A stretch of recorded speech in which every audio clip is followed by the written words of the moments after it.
안녕하십니까 전국의 유튜브 구독자 여러분, 아프리카TV 시청자 여러분, 매주 토요일 여러분과 미제사건 관련 콘텐츠를 진행하는 토요사건 팩트의 김원입니다.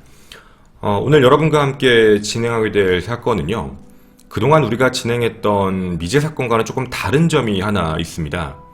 그동안 우리는 무언가 범인에 대해서 우발적, 계획적, 그리고 그게 아니면 어떤 면식범이냐 비면식범이냐, 시신 예를 들면 살해한 장소와 유기한 장소가 같을까, 시신 현장의 모습을 보면서 최대한 범인의 모습을 그리는 게 되게 많이 있었던 이야기였었습니다. 근데 오늘은 미리 좀 결론을 말씀을 드리면 여러분도 되게 복잡하실 수 있는데요. 목적부터 동기, 행위, 그리고 유기 방법, 살해 방법 모든 게 다 이해가 안 갑니다. 뭔가 용의자를 특정하기도 너무 애매하고요. 여태까지 우리가 함께 저와 같이 컨텐츠를 준비했던 범죄심리학을 공부하시는 분들 사이에서도 의견이 되게 분분했고, 그리고 범인의 윤곽 자체가 뚜렷하게 나오지 않은 그런 사건이라고 봐주시는 게 좋겠습니다. 미제 사건이고 현재 9년간 아직까지 해결이 안 된 사건입니다. 때가 2009년이기 때문에 당연히 2009년 정도면 CCTV도 많고 해서 잡았을 수도 있겠는데 라는 생각이 드실 수도 있지만, 미제가 된 이유도 말씀을 드리고 오늘 여러분에게 이 영상을 통해서 당시의 기억을 갖고 계신 분, 아니면 이것과 비슷한 경험, 비슷한 일을 좀 겪을 뻔한 일이 있으신 분이 있다면 꼭 제보 부탁드립니다. 이 범인은 혹은 범인들은 절대로 이 한 번만 했을 거라고 생각하지는 않습니다. 그 이후에 분명히 시도가 있었을 거라고 보는데 아직 우리들 눈에 띄지 않은 그 내용이라고 생각을 하게 됩니다. 그것이 알고 싶다 해서 진행하지 않았던 내용이라 여러분에게 자세하게 하나씩 안내를 해드리도록 하겠습니다. 첫 번째 섹션은 시신의 발견 단계부터 말씀을 드리도록 하겠습니다. 때는 2009년.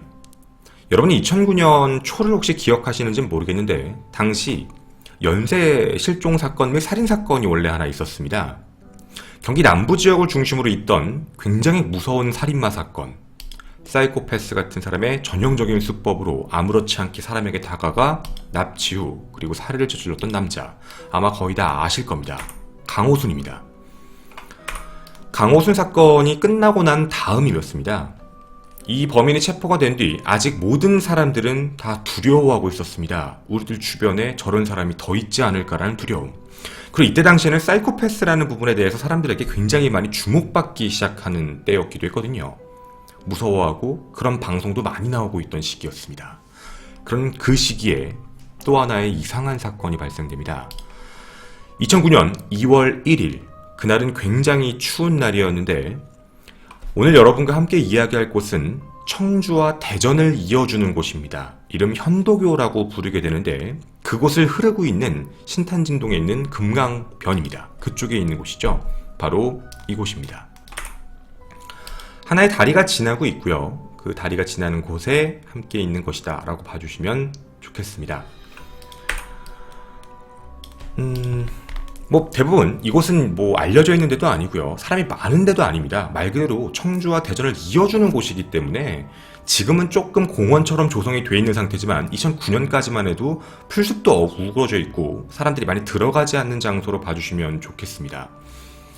당시에 마을 주민 이외에는 인근에 있는 공장 직원들, 아니면 낚시꾼들이 가끔 가는 곳, 그런 정도였던 곳이었는데 그날 마을 주민이었던 어떤 분이 반려견과 함께 이쪽을 산책을 하고 있었는데 그날따라 갑자기 강아지가 계속적으로 노즈워킹을 계속했던 겁니다.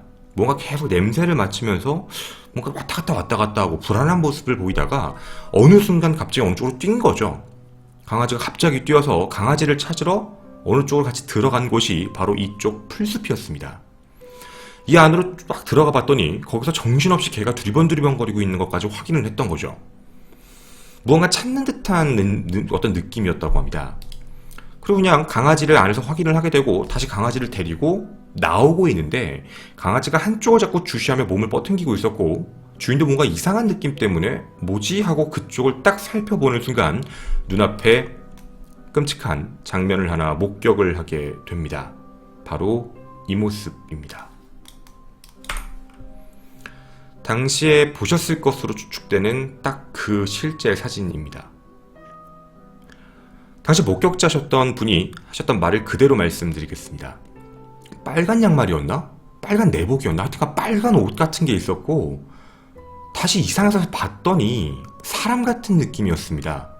저 발만 봤어요. 발만 봐도 사람인 것 같아서 너무 놀라서 얼굴도 못 보고 곧바로 신고했습니다. 이게 최초 목격자의 진술입니다. 바로 사람이었던 겁니다. 그리고 곧바로 경찰에 신고하게 됐고 경찰은 신고받은 그곳 바로 이 안에 출동을 하고 폴리스란을 친 뒤 그 안을 살펴보고 깜짝 놀랐던 겁니다. 한 여성이 그 안에서 시신으로 발견되고 몸이 꽁꽁 언 채 확인이 됐는데요.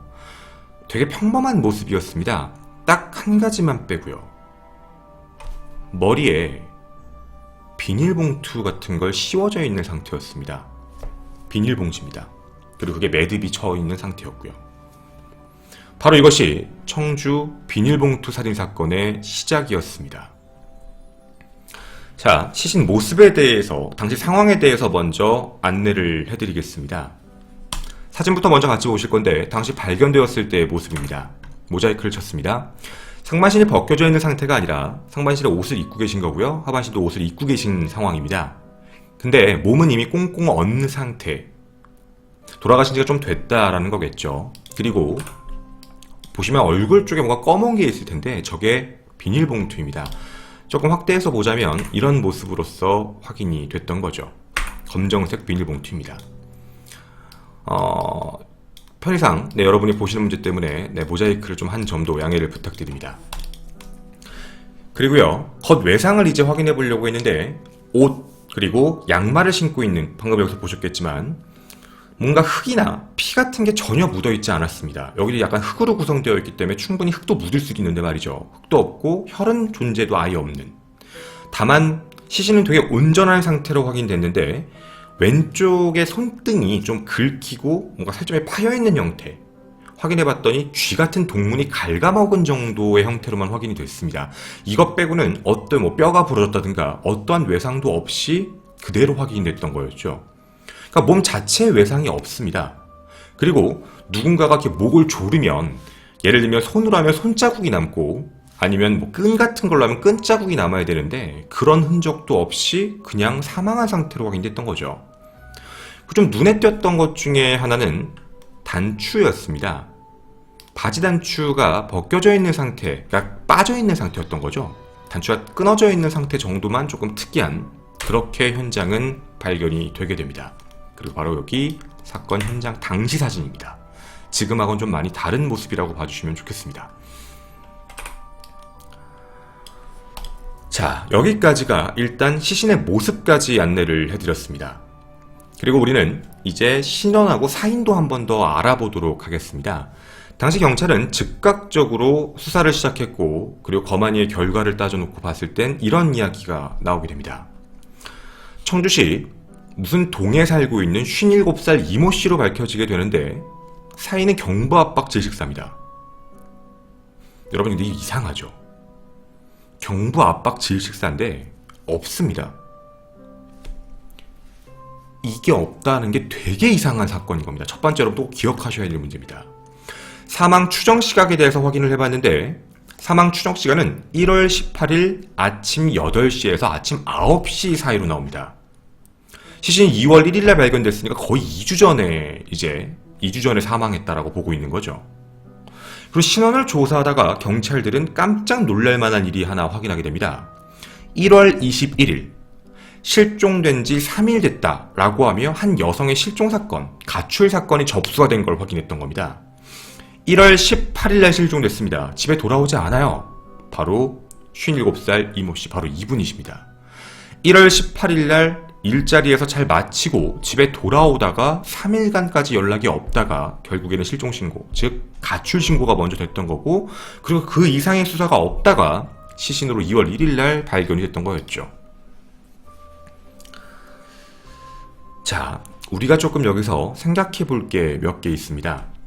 사인이 경부압박 질식사라고 나왔거든요.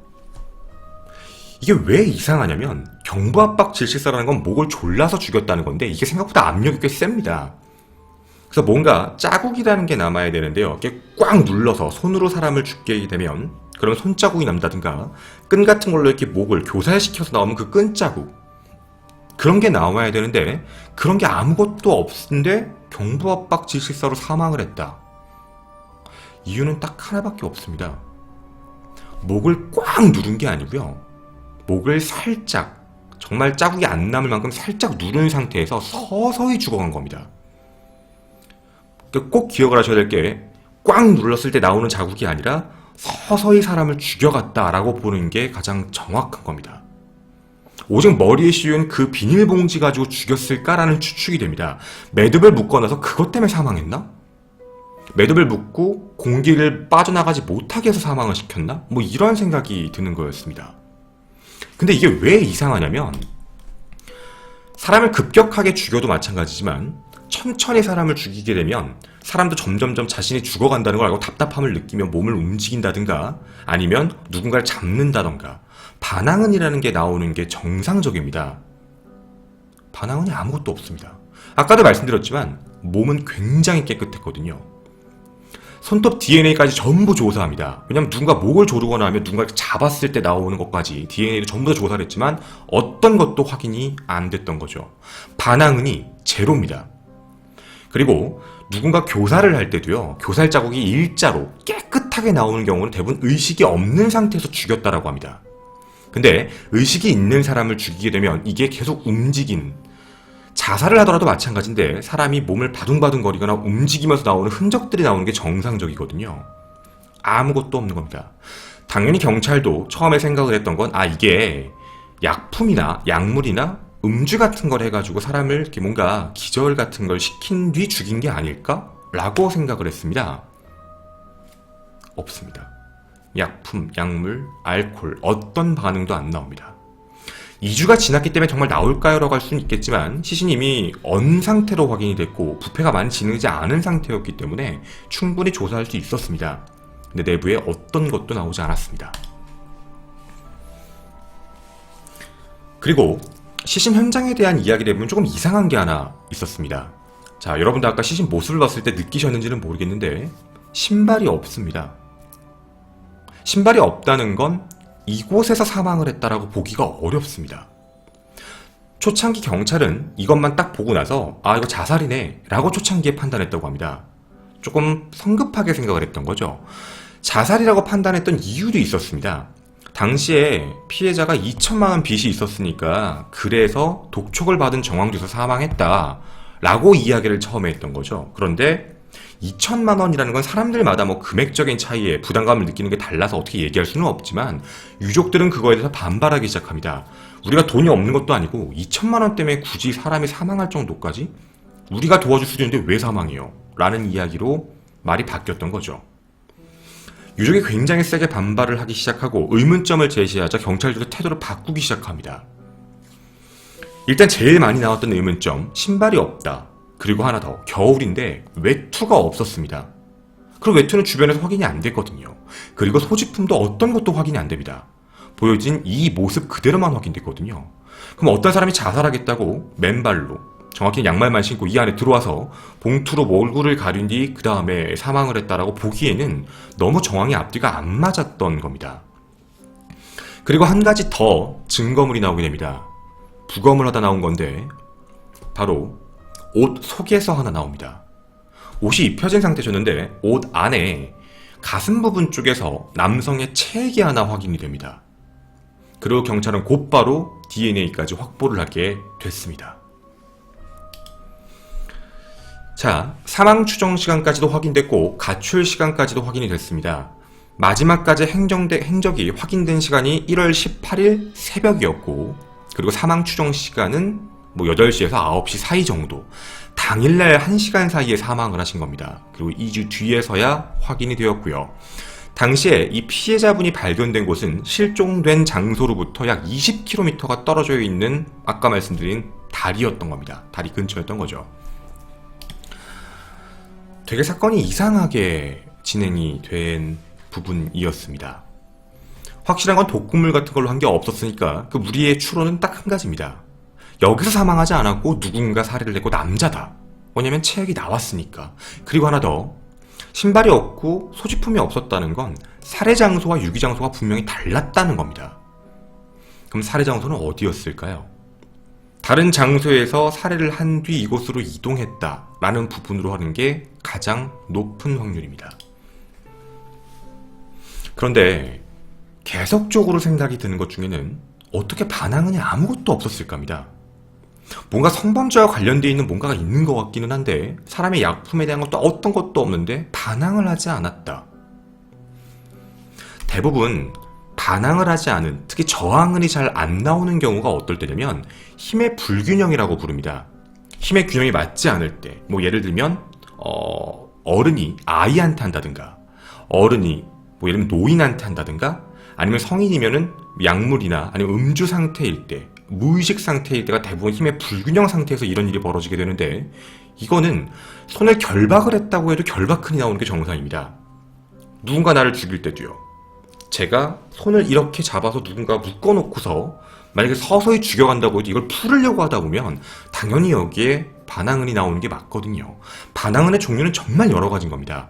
옷이 긁히는 흔적, 어딘가 땅에 있었다고 가정했을 때 몸을 바둥바둥거리면 옷이 조금이라도 긁히는, 어쨌든 다 조직이 확인이 가능하니까 이런 부분들까지 전부 다 조사를 했지만 반항은은 제로였던 겁니다.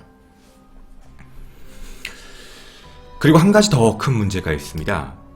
저도 되게 얘기해보면서도 계속 나왔던 얘기인데, 이 비닐봉투가 과연 두 가지의 의문점입니다. 단순하게 비닐봉지 가지고 사람을 죽일 수가 있었을까? 그게 첫 번째입니다.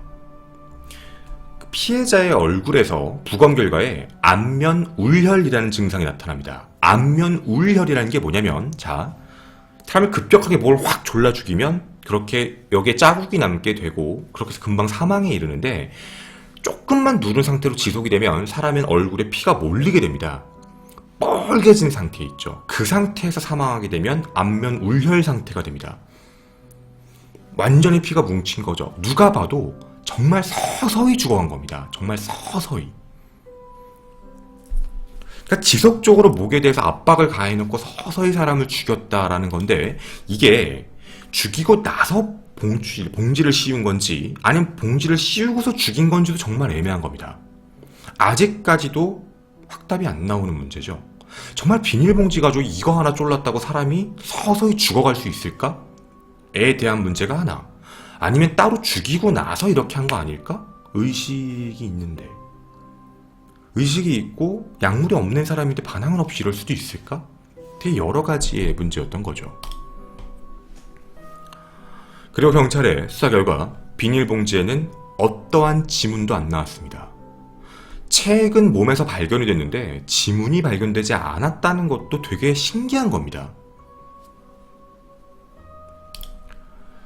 자, 우리가 여기서 좀 추측해 볼 수 있는 건, 만약 살해 후, 성범죄와 관련된 살해 후에 만약에 봉지를 씌운 거라면 대부분 면식범일 확률이 높다라고 합니다.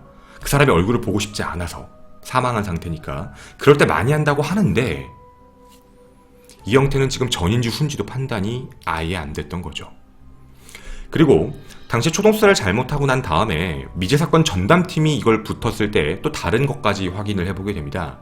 옷 색깔이 빨갛게 지금 보이실 텐데 이게 변색된 상태였던 겁니다. 원래 옷 색깔은 주황색이었는데 햇빛의 노출과 바깥에 노출이 됐을 때 2주 정도면은 어떻게 변색이 되는지를 미제사건 전담팀도 한번 확인을 해봤는데 2주가 되니까 색깔이 변형됩니다. 옷도 그렇고 사체의 상태도 그렇고 분명히 달의 살인, 당일날 살해했고 당일날 유기했다라고 보는 게 정확했던 겁니다. 여기까지만 상황을 얘기를 해놓고 보면 우리는 목적에 대한 게 되게 이상합니다. 이게 어떤 목적이었을까요? 당시 경찰들은 수사를 할 때 이런 생각을 합니다. 되게 조심스러운 생각이긴 한데, 혹시 피해자랑 범죄인 용의자가 합의하에 성관계를 했던 건가? 만약에 합의하에 하지 않았으면 조금이라도 반항은이 나와야 되는데 반항은이 아예 안 나왔다는 점. 성과 관련되어 있는 범죄를 할 때도 반항은이 나올 수 있는데 그런 부분도 아무것도 없다는 게 이상했고, 성폭행이라고 본데도 핥히면서 아니면 막 저항하면서 옷이 늘어난다거나 이런 부분도 나와야 되는데 아무것도 나오지 않았다는 점. 합의하에 하다가 문제가 생겼다? 라는 생각을 확정적으로 보고 있던 거죠.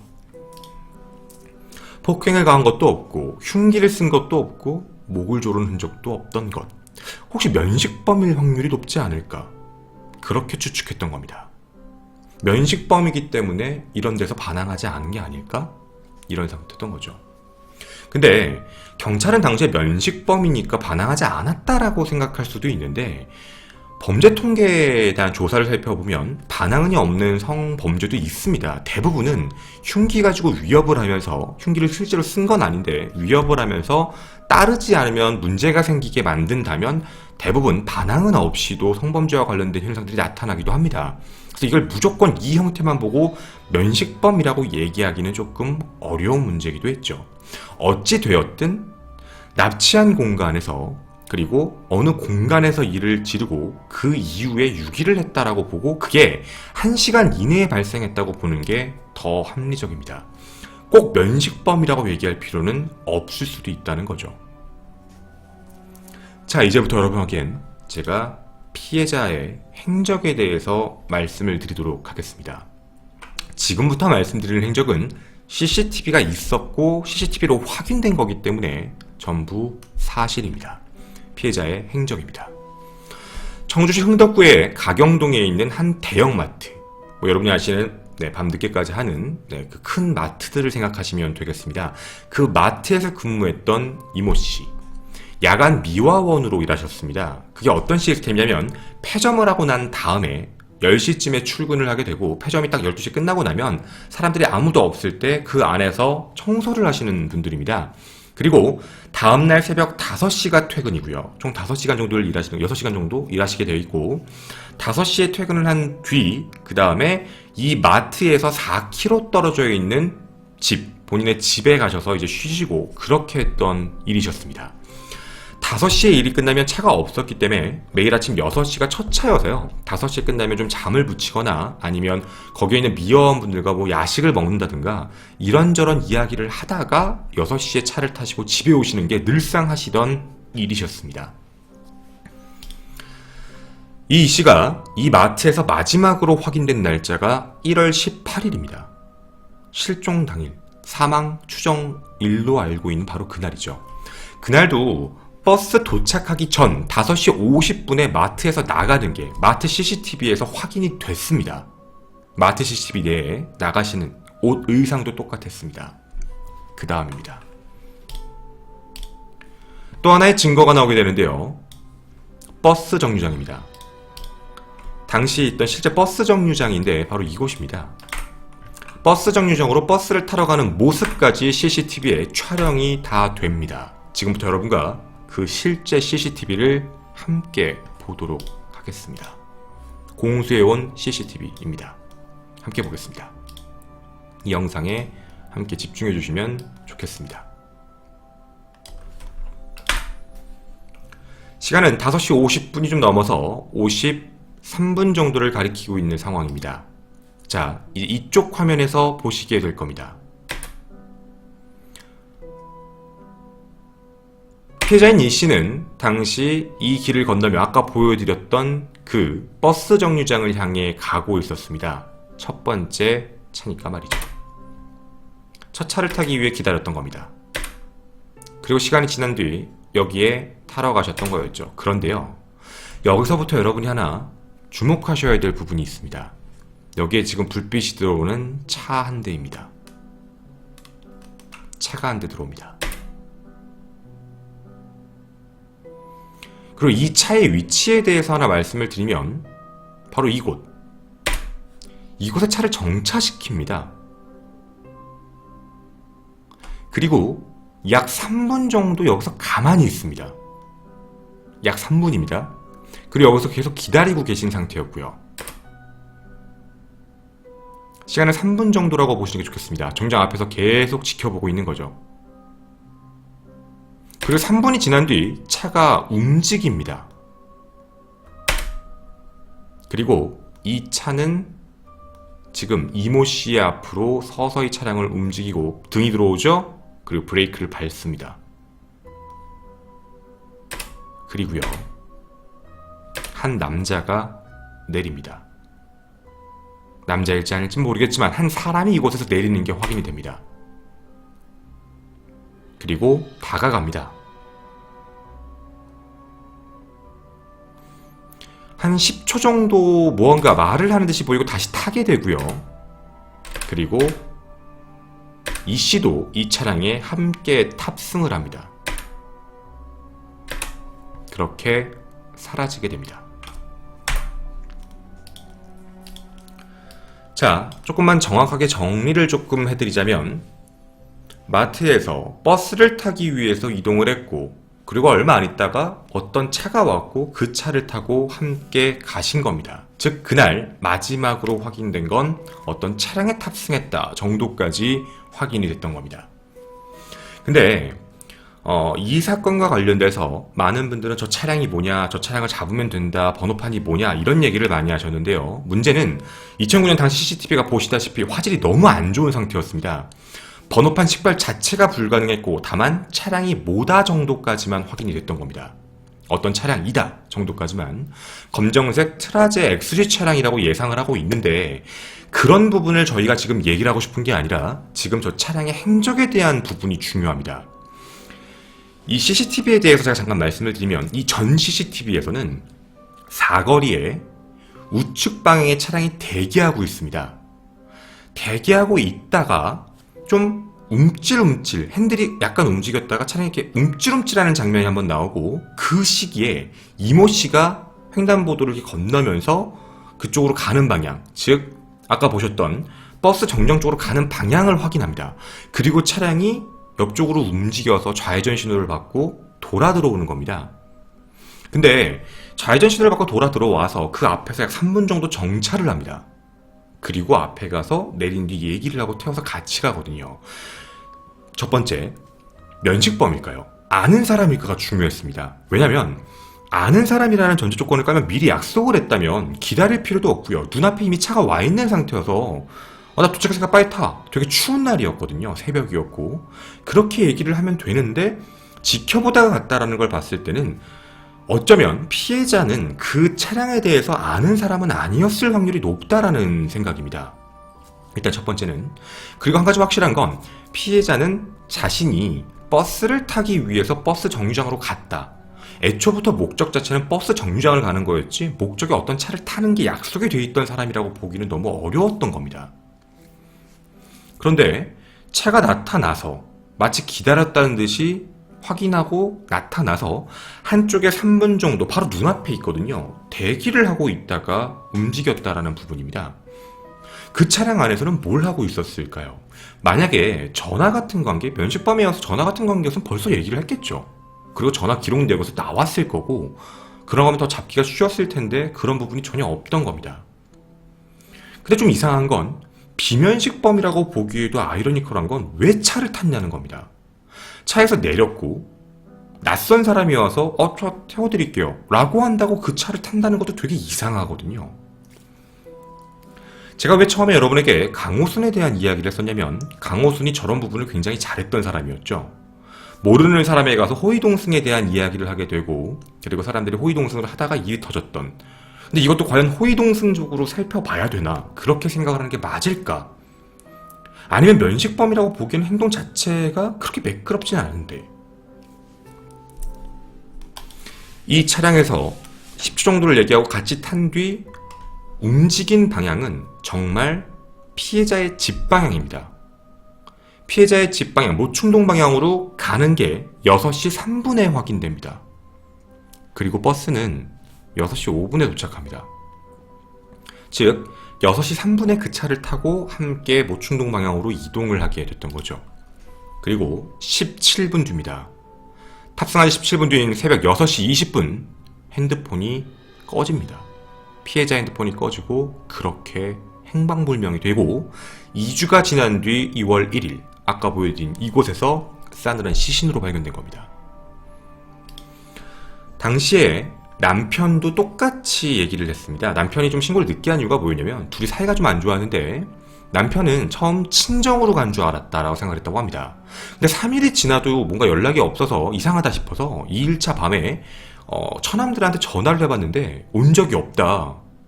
뭔가 이상하다라는 느낌에서 같이 만나서 얘기를 하는데 서로 납치가 된 것 같다 라고 얘기를 하고 실종이 된 18일 이후 3일이 지난 21일 날 신고를 하게 된 거였습니다. 그리고 경찰이 아까 보여드린 CCTV를 확보했고 어떤 차량을 탔다까지 확인이 됐던 거였죠. 자, 우리가 지금 여기까지에 대한 내용들을 같이 한번 살펴보면서 생각을 해보면 면식범일까요? 비면식범일까요? 저희도 굉장히 말이 좀 많았습니다. 같이 회의를 하지만 면식범? 비면식범? 버스가 오는 것도 알 텐데 왜 다른 사람 차를 탔지? 모르는 사람인데 탈 수 있나? 뭐 그건 그럴 수 있다 치고 만약에 모르는 사람 차를 탔을 때 어떤 생각을 하고 탔을까? 그리고 그 사람은 뭔데 그 차 사람을 기다리고 있었을까? 되게 여러 가지 이상한 내용들이었던 거죠. 전혀 접점이 없던 사람일 확률이 높았던 겁니다. 그럼 한 가지는 확실합니다. 차입니다. 여러분, 6시 20분에 핸드폰이 꺼졌고요. 그리고 분명히 실내의 공간에서 무슨 일이 벌어졌다라고 봅니다. 그러면 핸드폰의 발신이 마지막으로 꺼진 장소도 피해자의 집 근처였기 때문에 그쪽으로 이동하던 상황에서 일이 터진 것으로 확인이 되는데, 그럼 우리가 아까 얘기했던 시신이 살해가 된 곳과 유기된 곳이 다르다. 살해된 곳이 그러면 자동차 안일 확률이 굉장히 높다라는 거죠. 차 안에서 벌어진 일. 자, 그럼 차 안에서 성과 관련되어 있는 어떤 범죄 행위가 발생됐는데 어떠한 저항도 없이 발생될 수 있는 일. 근데 17분 뒤에 곧바로 핸드폰 전원이 오프가 될 수 있는 일. 쉽게 납득할 수가 없는 일이기도 합니다. 문득 든 생각이 이거였습니다. 정말 한 명일까? 정말 혼자였을까? 호위동승이었는데 정말 혼자만 있었을까에 대한 의문점이었습니다. 누가 같이 있어서 누군가와 함께 만약에 뭐 잡는다거나 제지를 한 상태에서 일이 벌어졌다면, 그런데 같이 있는 사람인데 호위동승을 같이 했다. 그것도 되게 보면 이상한 거거든요. 처음엔 저희도 그렇게 생각했습니다. 차를 탄 사람, 그러니까 차에서 내린 사람이 혹시 여잔가? 여자일 확률도 있을까? 아니면 남자인데 차 안에 탄 사람이 혹시 여자일까? 차 안에 여자가 있는 걸 확인하고 뭐 같이 타고 가도 되겠구나라고 생각을 하고 탄 게 아닐까? 정말 남자 하나만 있었을 때도 탈 확률이 높았을까 정도까지 생각을 해봤던 거죠. 하지만 확실한 건 탑승 후 17분 뒤에 핸드폰이 꺼졌고 분명히 차 안에서 이상한 일이 발생된 게 맞았던 겁니다. 경찰은 용의자를 찾기 시작합니다. 근데 용의자를 확인을 할 수가 없었습니다. 첫 번째는 남편이라고 판단했던 겁니다. 사이가 안 좋았기 때문에 돈 문제로 빚을 지고 서로 싸우다 보니까 서로 따로 산다는 식으로 늘 싸우고 있었거든요. 첫 번째 용의자 남편이었습니다. 월급도 당시에 벌면 서로 반만 주지 서로 공유를 아예 안 했다고 합니다. 그런데 사건 당일 알리바이가 명확했습니다. 아파트 경비원이었고 경비를 하고 있던 CCTV도 확인됐고 확실한 건 DNA가 불일치했습니다. 경찰은 여기서 끝내지 않고요. 그 이후 트라제 차량을 몰고 있는 모든 사람들에 대한 조사, 그리고 면식범까지 전부 조사, 마을 사람, 주민 사람 전부 조사해서 700명 정도의 DNA를 채취합니다. 하지만 그 누구도 DNA가 일치하지 않습니다. 범인이 누군지 알 수가 없게 돼버린 거죠. 범인을 못 찾은 이유가 사실 있었습니다. 용의자가 안 나왔던 이유가 뭐였냐면 이게 조금 중요한 얘기인데요. CCTV가 전부 지워졌습니다. 당시 위치에 대해서 말씀을 드리면 이런 위치입니다. 사라지신 곳과 집 방향까지 들어가는 길 사이에 CCTV가 총 9개 있습니다. 근데 그 모든 CCTV가 전부 다 지워져 있고요. 사건 당일날 현도교 쪽에 시신 유기하러 가는 장소에도 CCTV가 총 5개가 있습니다. 전부 다 지워져 있는 상태입니다. 좀 이상한 거긴 한데 처음에 실종신고를 했고 그리고 실종신고가 된 지 21일 날 경찰이 수사를 한 건 가출신고로서 수사를 했고요. 21일 가출 수사 때 아까 보여드린 CCTV 하나만 확인을 하고 그 이후에 모든 수사를 하지 않습니다. 신정까지, 구정 다 지나고 설날이 다 지난 뒤에 약 2주가 넘어서 2월 1일날 시신이 발견되자 사람이 이게 형사사건이었구나. 가출이 아니었네? 라고 그때부터 수사가 들어가기 시작했고 그 모든 CCTV를 다 털어서 차량이 움직일 수 있는 동선에 대한 부분을 어저 트라제 XG를 찾으려고 했는데 어디에서도 확인이 안 됐습니다. 결국 범인을 못 잡은 겁니다. 다만 미제사건 전담팀이 최근에 맡기 시작하면서 당시의 CCTV에 대한 부분을 분석하기 시작을 했고 그리고 이런 것까지 픽셀 가지고 확인해 본 겁니다. 실험과 픽셀로서 체크해 봤을 때 피실험자의 키가 177일 때 저 모습과 되게 비슷하게 나온다. 아마 당시의 용의자는 남자가 분명히 있지만 차에서 내린 사람은 키가 177 정도일 것이다 라고 추측을 했던 겁니다. 그 이외에 어떠한 자료도 어떠한 내용도 나오지가 않았던 거죠. 당시에 계속적으로 면식범들만 조사를 했던 겁니다. 경찰이 자신했던 건 한 가지거든요. DNA. 그렇게 찾았던 두 번째 범인이 있었습니다. 같은 동네에 살았던 70살 박 씨였습니다. 이 씨와 박 씨는 10년째 알고 있던 사이인데 박 씨가 이 씨한테 돈을 일부러 빌려주면서 계속 지속적으로 따로 만나자라고 했던 겁니다. 그래서 이 부분에 대해서 용의점을 찾고 경찰도 면식범이니까 이 사람이다 하고 조사를 했는데 결정적인 건 또 DNA가 달랐습니다. 범인이 아닌 거죠. 면식범에 대한 모든 조사와 DNA 조사를 다 해봤지만 결국 찾을 수가 없었던 겁니다. 자, 범인의 흔적에 대해서 한번 얘기해보고 싶었습니다. 범인이 과연 똑똑했을까요? 범인이 정말 철두철미하게 준비를 했었을까요? 범인에 대한 모습을 조금 살펴보면 CCTV에 분명히 노출될 수 있는 환경으로 살았습니다. 자기가 이동하는 동선에서 분명히 찍힐 확률이 높거든요. CCTV가 기록이 남지 않았기 때문에 못 잡은 것 뿐이지 원래는 잡히는 게 정상적이었습니다. 흔적을 남기지 않았다고 생각을 하겠지만 어쨌든 사체를 유기를 했고 사체에서 자신의 타액도 묻어놓을 만큼 어떻게 보면 그렇게 치밀하지 않은 사람일 확률도 있다는 건데 사람이 죽어가는 걸 서서히 관찰하는 사람이었다는 건 확실합니다. 문득 든 생각이 있었습니다. 면식범이 아닌데 이딴 범죄를 저지르는 사람, 사람이 죽어가는 걸 서서히 지켜보는 사람, 머릿속에 떠오른 거 한 가지였습니다. 사이코패스. 약간 유영철도 그랬고 그리고 강호순도 그러긴 했는데 뭔가 불특정 다수에게 살인에 대한 욕구와 성적 욕구가 같이 등장할 때 나올 때 무언가 사이코패스적인 행동이 나오거든요. 근데 사이코패스들이 무조건 다 그렇게 성범죄를 저지르는 건 아니지만 어쨌든 첫 번째 강호순도 그랬고 유영철도 그랬고 야간 일을 하는 사람에 대한 이상한 분노가 있었습니다. 지금 이날 시간은 새벽 시간이었습니다. 첫 번째 매칭점이었던 겁니다. 물론 저희들끼리 오해를 한 거죠. 이 사람이 새벽에 버스를 탄다? 야간 일을 하는 여자다. 그게 첫 번째. 불특정 다수서 지켜보고 있다가 다가간 뒤 그 사람에게 호의적으로 얘기하든 뭘 하든 해서 어떻게든 태워서 그리고 그 이후에 사람이 죽어가는 걸 확인하면서 살해를 시킨 사람. 어떠한 사이도 아닌데도 불구하고 말이죠. 그렇게 확인이 되는 점. 혹시 사이코패스에 대한 게 아닐까? 최대한의 고통을 주면서 서서히 지켜보고 희열을 느끼는 사람. 그리고 얼굴에 비닐봉지를 씌운 뒤 씌우고 죽인 건진 모르지만 씌우면서 확인을 했던 사람. 그런 생각이었었습니다. 하지만 이런 생각이 하나 들었습니다. 사이코패스라면 그리고 이런 범죄를 저지르는 사람이라면 이미 체액이 남고 DNA가 나온 상태이기 때문에 데이터베이스에 기록이 되어 있는 사람입니다. 언제든 잡힐 수도 있죠. 아직은 안 잡혔지만. 그런데 이 이후에 이런 일을 안 저질렀을 거란 생각은 없습니다.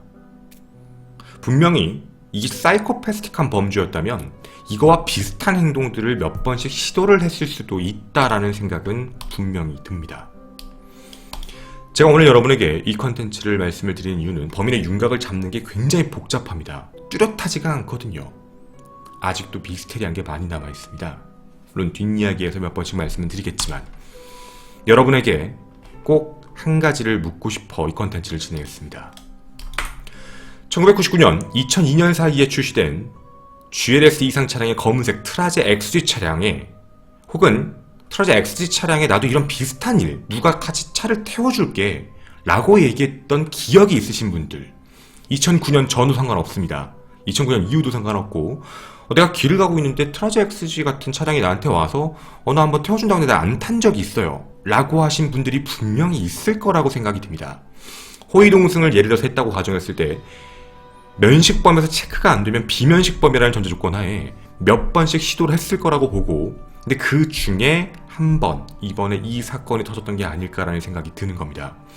혹시라도 이 시기입니다. 약 9년 전이라 너무 예전이긴 하지만 검색 트라제 X 차량에서 누군가가 차량을 태워준다 라고 얘기를 했을 때 기억이 나시는 분이 있다면 꼭 제보를 해주셨으면 좋겠습니다. 저희가 아니라 아까 말씀드린 청주경찰서 미제사건 전단팀에 알려주셨으면 좋겠습니다. 한 여성의 억울한 죽음이 빨리 밝혀지길 진심으로 바라겠습니다. 저는 김원 사건 파일의 토요 사건 팩트 김원이었습니다. 감사합니다.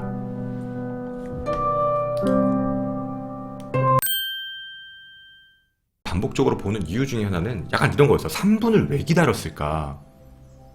근데 그 3분이라는 시간에서 우리가 좀 보고 싶었던 게 뭐였냐면 첫 번째예요. 여러분하고 지금 같이 볼 거예요.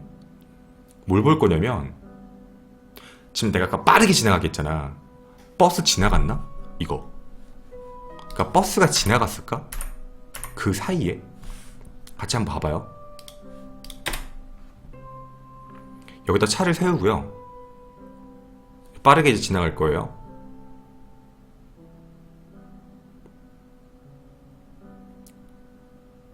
(3분) 정도 정차를 했는데 여기 이제 지나가는 거 차들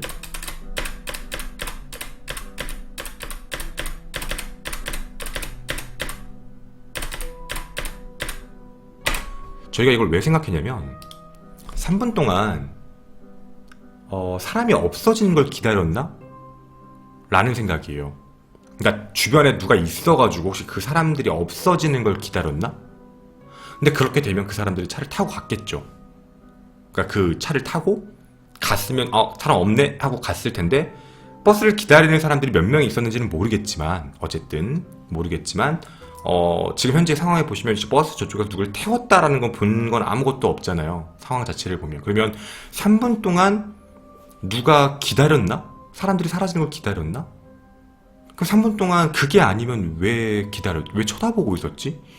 왜 지켜보고 있었지? 사람들하고 거리가 멀어지길 바랬나? 아니면 그 사람이 버스를 타는 걸 더 못하게 하려고 기다리고 있나? 보려고 했나? 주변 차가 없어질 때까지 기다렸나? 상황 그거였죠. 다시 이제 보여드릴게요. 그 얘기를 하고 싶었던 거예요. 이제 주변 상황 같이 봐주시면 좋겠습니다.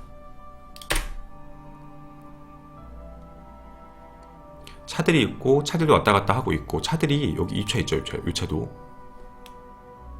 그 차량이 들어오게 되고요.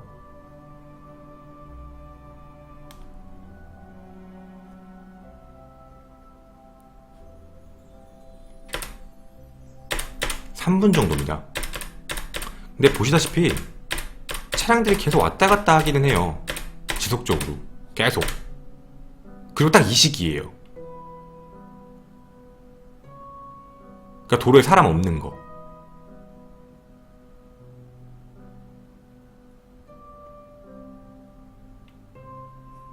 지금 이 행위를 하는 동안에 이 안에 지금 차가 한 대도 없어요.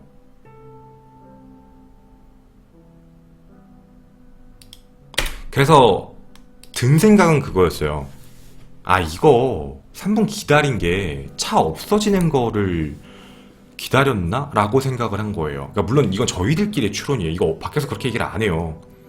어떤 프로그램이든 뭐든 얘기할 때 그렇게 그러니까 3분을 기다린 거에서 잘 얘기를 안 하는데 저희는 그냥 봤을 때 3분을 기다린 거는 아마 차들이 없어지는 거를 기다리고 있었다라고 보는 거고 애초부터 건널 때부터 지켜보고 있었던 문제라 애초에 타겟이 정해져 있던 거인데 그리고 같이 이동을 했고 그리고 차량이 없는 틈을 타서 가서 얘기를 했고 그리고 태워서 같이 이동을 했다라고 보는 것. 네, 그래서 그게 확률적으로 높지 않을까. 그리고 17분 뒤에 핸드폰이 꺼졌으니까. 그래서 사실은 면식범에 대한 느낌이 많이 없어요. 그러니까 비면식범이라는 느낌과 저희들도 같이 얘기를 할 때는 이거 약간 진짜 약간 사이코패스틱한 애 같다. 그러니까 워낙에 주변에 조사를 다 했으니까 이거 사이코패스틱한 진짜 이상한 비면식법 아닌가? 그 접점이 없으니까 아예 수사를 못한 거죠. 주변에 있는 모든 사람 700명을 전부 다 조사했는데 DNA를 안 나왔으니까.